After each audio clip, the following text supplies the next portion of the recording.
All right. Steelers are back.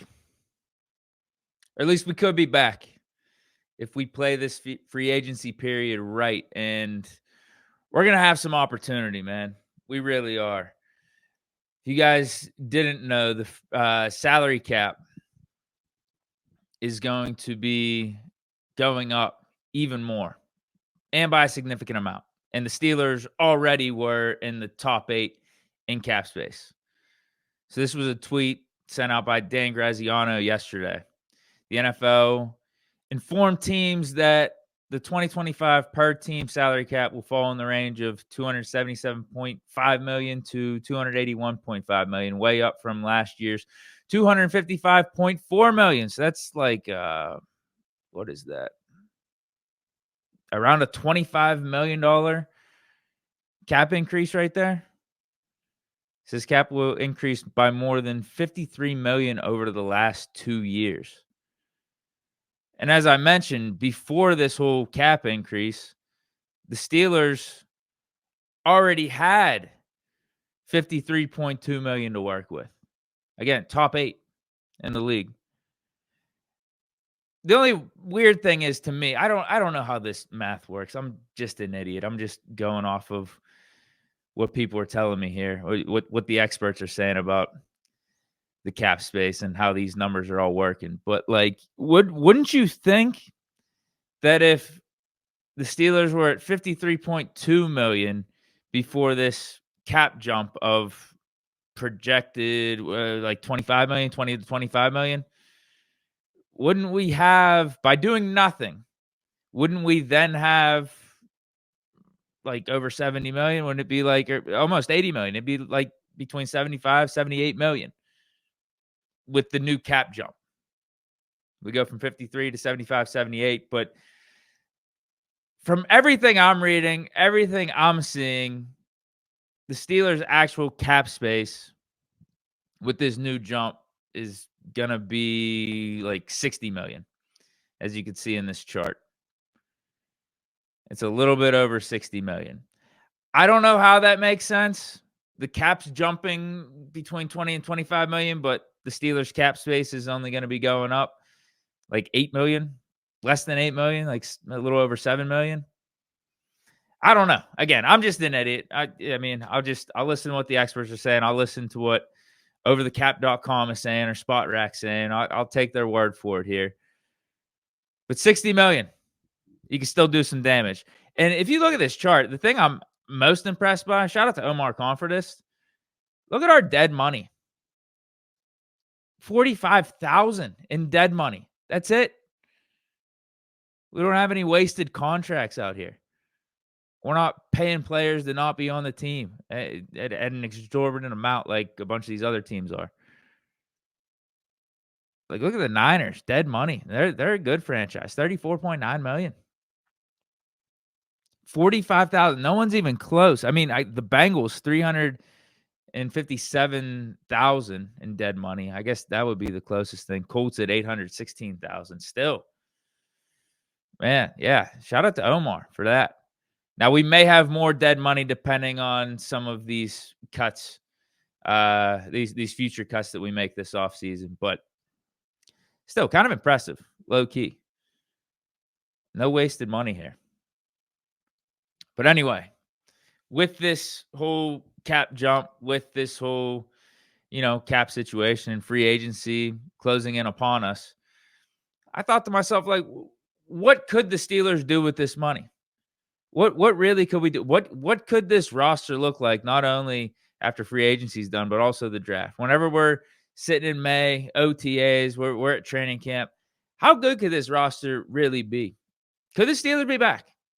And yes, we're going to have complaints throughout this whole offseason, no matter what we do with this roster. We're going to have complaints about the coaching staff. And it's like, oh, we got all these new players. Is anything really going to change? I get it. But adding better players, adding good players ain't going to hurt, right? It ain't going to hurt our chances. So 60 million. That's where we're at. It was 53. Now it's 60. But that 60 could even go up higher. There's some no-brainer cuts that we could still make. and there's some easy restructures that we can make to clear up about 33 million. So that would get us from 60 to about 93 million in cap space. Now, maybe there's one of these cuts we don't make, and it's instead of 93 million, it's like 87, 88 million. But let me go through the guys we could cut and then the guys that we could restructure. And there's probably even another restructure too. There's a TJ Watt extension that we could figure out and clear up some more cap space. But the 4 cuts that are kind of no-brainers, there's one player we might keep, but it's Ogunjobi. We'd save $7 million by releasing him. Cole Holcomb, we'd save $6 million by releasing him. Cordell Patterson, $2.8 million, and Dean Lowry at $2.5 million. That totals up to $18.3 million. And is anyone really stressing if we just cut all 4 of those players? No, I think it kind of no-brainer moves. The only one I could see is Cole Holcomb. Keep him around to be like the 3rd inside linebacker instead of releasing Cole Holcomb and then signing another guy in free agency where you'd maybe save like $2 or $3 million. Maybe it'd just be easier from the Steelers standpoint to keep Cole Holcomb because he did play good for us whenever he was our main starting guy a couple years ago. But I mean, went through a gruesome injury, spent this whole year recovering, didn't even get to see him play at all. So there's going to be rust. There's going to be question marks around him, no doubt. But I could see the Steelers holding on to him for being like the 3rd inside linebacker. Now, if we keep Elandon Roberts, a lot easier to move off of Cole Holcomb. I don't know what we're going to do with Elandon Roberts, and that contract ain't going to be anything crazy either. So that's easily double digits in cap savings right there by cutting at least 3 of those 4 players. If you want to do all 4, it's $18.3 million. If you only do Ogunjobi, Patterson, Lowry, that ends up being $12.3 million. Couple restructures. Alex Highsmith, we could restructure his contract. That would save $7.8 million. Pat Freiermuth, restructure his deal, $7.2 million in cap space freed up. So that's $15 million right there. $15 million plus the $18.3 million from the cuts. That's $33 million. Added to the 60, what I said from the top, that's $93 million in cap space we could have heading into free agency. So what are we going to do with the money? What would be the perfect free agency period for the Steelers here? Because we've been complaining about, how we don't have enough, or, there's better players that need to be added to this roster, all that. And we got the money to make it work. I'll tell you what, we're definitely going to have the money to make it work. And we got the GM that's willing to go out of his way and make some moves here too. He's just not going to sit back idly by. You saw what happened last year in free agency. That, I think, was last year really his first full free agency. No, I guess he's had 2. But I think last year was the one where he really put his stamp on what he could do as a GM. Because the first one was kind of in between, where Colbert was going into retirement. We still didn't even make our decision on who the GM was going to be, and we picked Omar Khan, but that was his first one, so he's still getting acclimated. Last year was the one where he really settled in and was like, "This is how I'm gonna operate. I'm the Khan artist. I'm the Don." And I'm not even gonna discredit his first off season either, because he was cooking there. But then with the draft and what we did in free agency, all those splash moves, he was working. He was doing his thing. So I don't see why all of a sudden now, with even more cap space and more urgency with this team, why he wouldn't be doing Omar Khan artist type of stuff. No, I think it's going to be even more so of an Omar Khan masterclass this free agency period. Or at least I hope so. I really hope so, because we need something. We need some hope with this squad right now. We didn't get it from any of the coaching staff moves or coaching staff firings that didn't happen, or hirings. There's really been no change. We got a new inside linebackers coach and a new DBs coach. That's about it. But anyway, $93 million in cap space. What can we do? It's pretty simple, man. Honestly, what are the top 3 or 4 needs that we've been discussing that the Steelers need to address this offseason? Let's just address them in free agency. It's not too complicated. Quarterback, receiver, defensive line, And then corner. Maybe you could argue between corner and running back, but I'm going to prioritize corner over running back here. So a quarterback, you could probably have Fields back for $15 million, right? That's what we think his market value is. Or you could go Aaron Rodgers for like 25.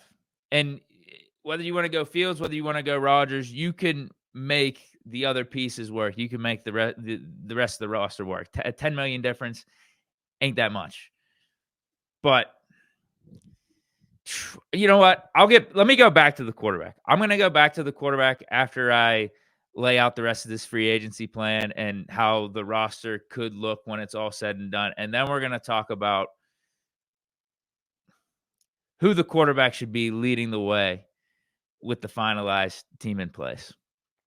I think that's going to be the best way to talk about quarterback, actually. So let's skip quarterback. But those are my two options. And those are the two options I've been talking about for the majority of this offseason. You could bring up Stafford too, a trade for Stafford.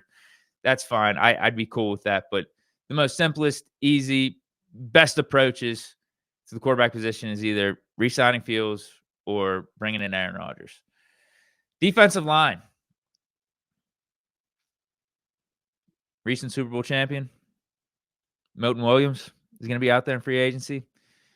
He was a key piece along with Jalen Carter and Jordan Davis in that interior defensive line. And he's going to be demanding. He's in the prime of his career, balled out with the Eagles, like deserves his money. Spot Rack saying he's going to get around $12 million. I think it's going to be more than that. Coming off the Super Bowl, you know, that's going to be like a $3-4 million surplus for anyone on the Eagles that are out there in free agency. It just is what you come off the Super Bowl. You got a new cachet. You got a new aura about you. So I could see that number being more like 16, 17 million. If we don't want to spend that much, though, why not bring back a familiar face, Javon Hargrave, who, by all accounts, is going to be getting cut by the 49ers this offseason. And Hargrave can still play. He's a little bit more up there in age than a Milton Williams, but before he suffered that tricep injury at the beginning of this season, he was balling. I mean, he was balling with the Eagles, got the massive contract to go out to San Fran. And he's not too over the hill or anything. I mean, he's 31. And a triceps injury, come on, like that's nothing catastrophic. So maybe you could get Hargrave back here. Probably in that similar range, in that same range of 12, 15 million, but maybe more on the lower end, maybe a 12 million for Javon Hargrave. So right there, either way, I think either guy, Milton Williams, Javon Hargrave, you're upgrading your defensive line. All of a sudden, we're talking about how cruddy this defensive line is, how we got ran all over by the Ravens in the wild card with 300 yards, Derrick Henry and Lamar Jackson.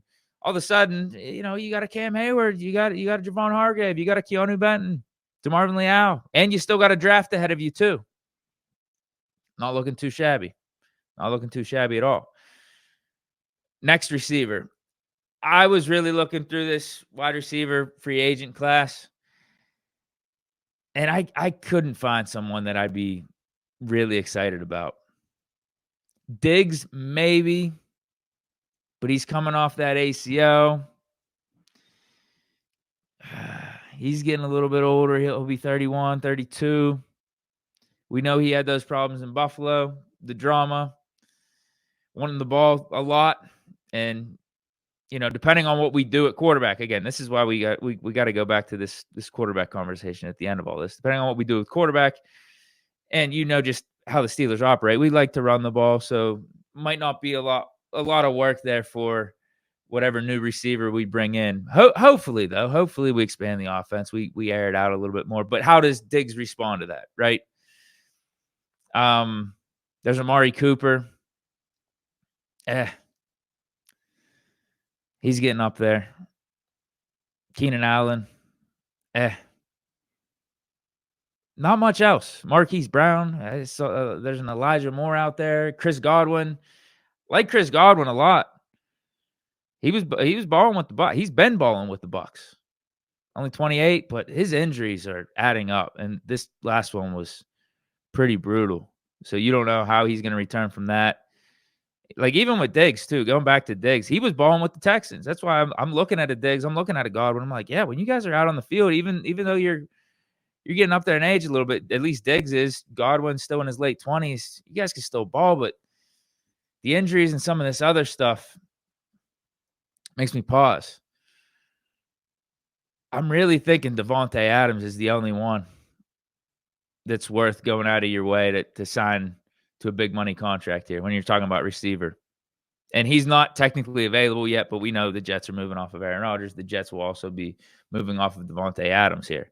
Because if they cut him, I don't think they got to take on a bunch of dead cap space or anything like that. I think it'll be a pretty clean break.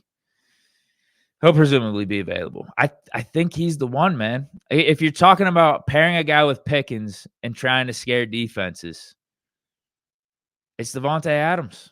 It really is. Now, Diggs, I could see Diggs working on paper. If we're getting prime Diggs, or at least what Diggs was doing with the Texans last year, I could see that working. But coming off that ACL, how much work is he going to be able to get in this offseason with the OTAs, training camp, develop rapport with the new quarterback here, whoever it is?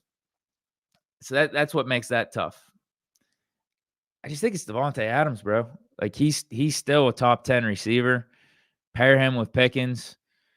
1,063 yards, 8 touchdowns last year on 2 different teams, and only 14 games too. You know, if he played 17 games, that's easily 1,200, maybe almost 1,300 yards, 10 touchdowns. The Duke can still play. There's no doubt about it. And I'm thinking he already got his big money contract. He's talked about maybe wanting to play with the Steelers. He wants to play for a contender. Could $25 million get it done for Devontae? 25 mil per year, something like that. 2-3 year deal. I don't know if that's too much of a low ball, but just where he's at. You know, he's in his 30s, got his big money contracts. I could see it. And especially if we brought in Rodgers, I could see him being more than willing to take a little bit of a discount there. So let's recap real quick. Fields at 15 million or Rodgers at 25 million. Defensive tackle, get a Milton Williams or Javon Hargrave for between 12 and 15 million. Devontae Adams for 25 million. Right there. That is what is all that? What's my math? I wish I would have. 25 plus 15, 40 million. So you're talking about like 55 million. If you get Rodgers, that's a little bit more, 65 million with those 3 players. 55, 60, 50, 65 million. We still got room to work with. What I say, if we make those restructures, we make those cuts, we got between like 88 to 93 million in cap space. So let's get a corner. Let's get a lockdown corner. Let's get a guy that is in his prime, that has been a CB1 in various stops. And I'm looking at multiple names: a Byron Murphy, a Shavarius Ward, a Carlton Davis. And those guys are going to cost probably between like 15, 16 million. Maybe Byron Murphy a little bit more because he's coming off of a 6 interception year. But right there, 15 million plus the 60, 65, you're around between 70, 80 million. You've still got more room to work with. And I'm not going to get into all the other details of what you could do with the remaining like 10 or 15 million. But yeah, obviously you probably want to add another running back.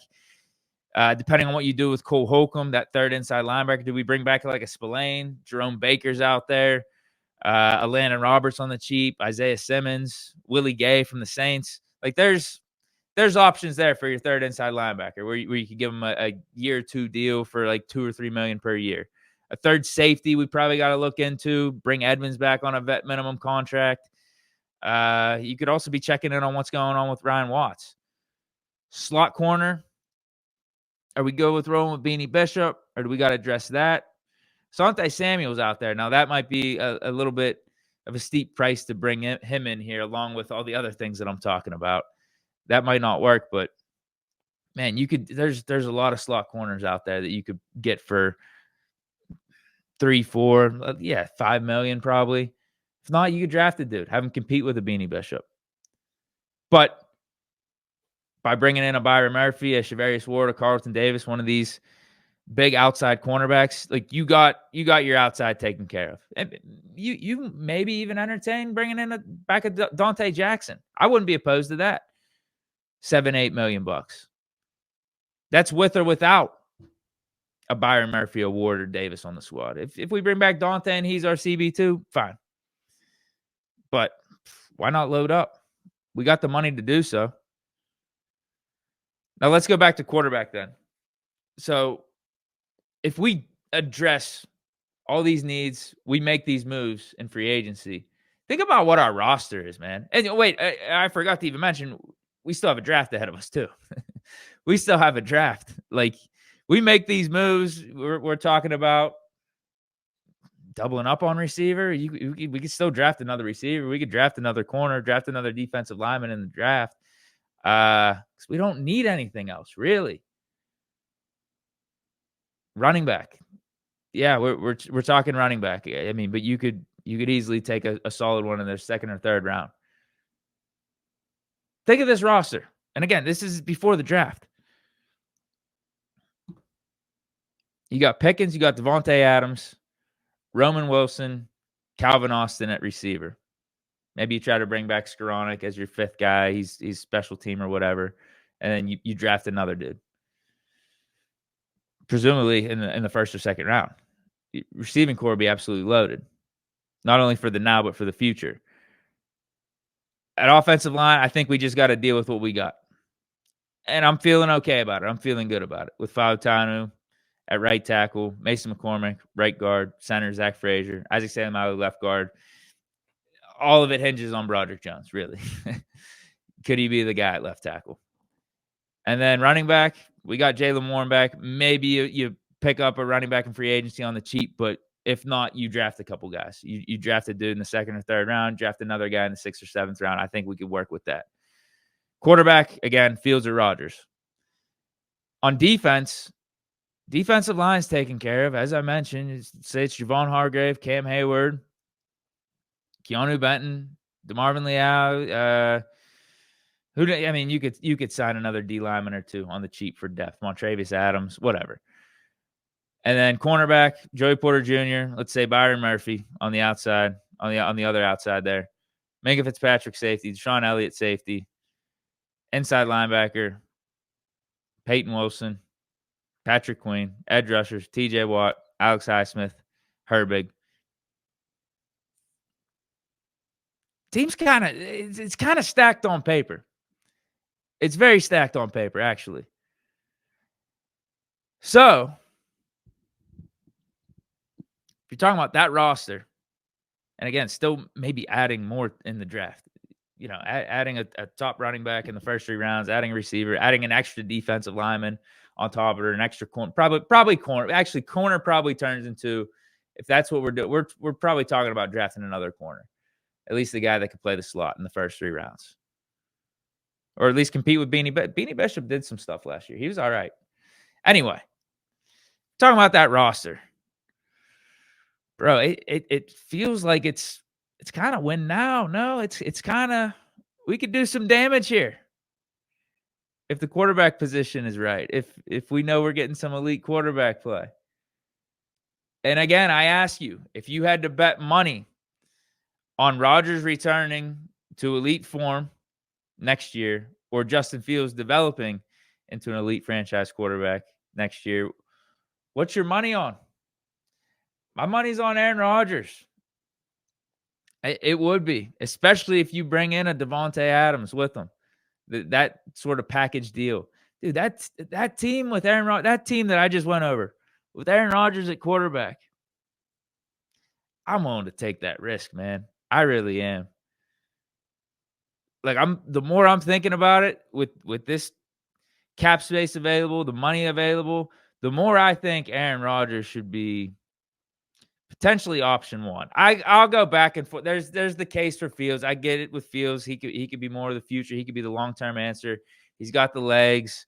He fits more of the mold of what you're looking for out of the 2025 quarterback with the mobility, all that.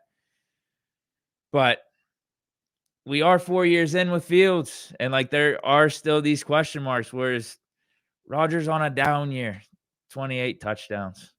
Rodgers on a down year. Come on, man. Dude's an all-timer, 4-time MVP, won a Super Bowl. That's the other thing too. That's the other thing.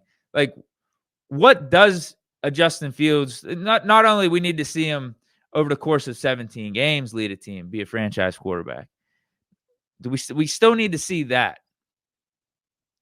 But what does he look like in the playoffs when you're going up against the Mahomes, when you're going up against Herbert, Burrow? What does he look like in those situations? Aaron Rodgers with this team? Man. Because we can have our complaints about Aaron Rodgers in the playoffs at times, and there's some stuff out there, right? There's some stuff that his reputation isn't the best for being primetime performer in the playoffs, clutch comeback artist. That I get that, but let's not forget he's been there, done that, and a large majority of the reason why he didn't go back to a Super Bowl is some of his Packers teammates' mistakes. I mean, the one we know against Russ and the Seahawks in 2015, 2016, if the dude just catches the onside kick, Packers are in the Super Bowl again. So, like, there's that. I mean, it's not all on Rodgers, some of the Packers playoff collapses and stuff like that, and not really living up to the hype when they were high seeds in the playoffs. Like, dude, Rodgers leading that team, man, with Devontae Adams, with the Pickens, should have a better O-line than what he had with the Jets.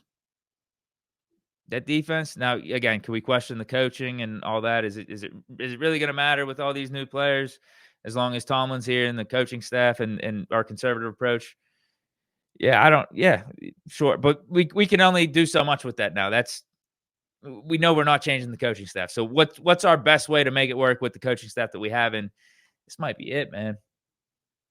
This might be it. All I'm saying is don't count it out. I'm good with the Fields option because I think that roster with Fields, that's intriguing too, right?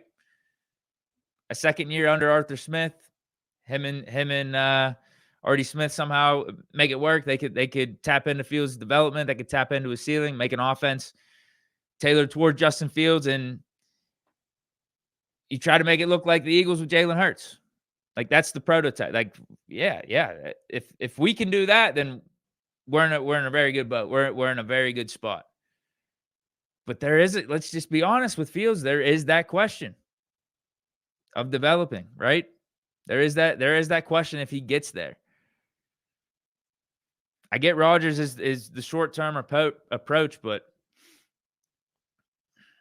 again, sometimes you got to take swings. Sometimes you got to take chances. Sometimes you got to take these type of risks because there's less of a risk with Rodgers for his on the field stuff and what he's going to give you on the field, right? There's less of a risk with that.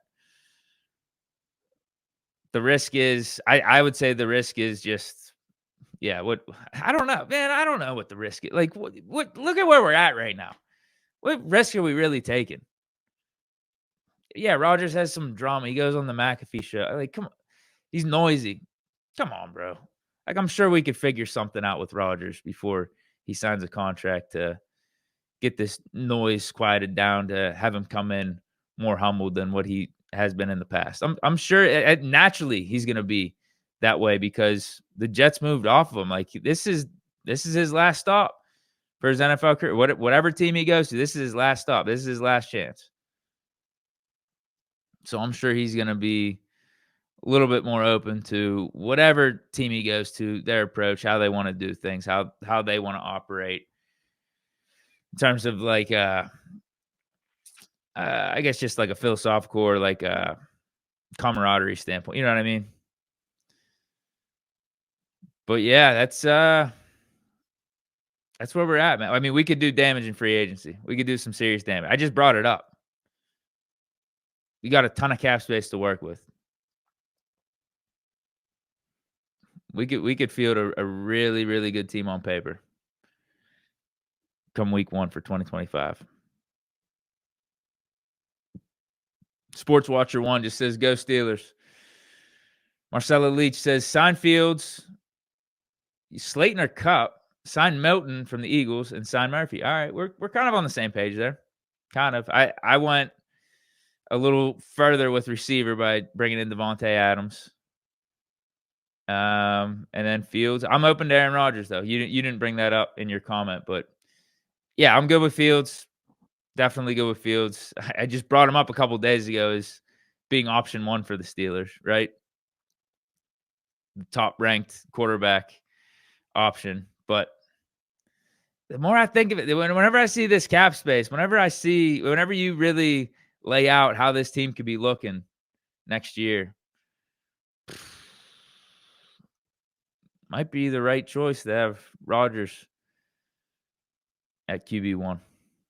Because it feels like a very, if we address D-line, free agency draft, wide receiver, free agency draft, cornerback, free agency draft, running back in the draft, if we do all that, seems like a squad that's ready to compete right now. And yeah, who would be better at giving us who gives us the better chance of giving us elite quarterback play with this team next year, Fields or Rodgers? Fair question. But that is that. Hope you guys enjoyed. Back again next week, 6 p.m. Tuesday, Wednesday, Thursday. Stay chilling. Peace.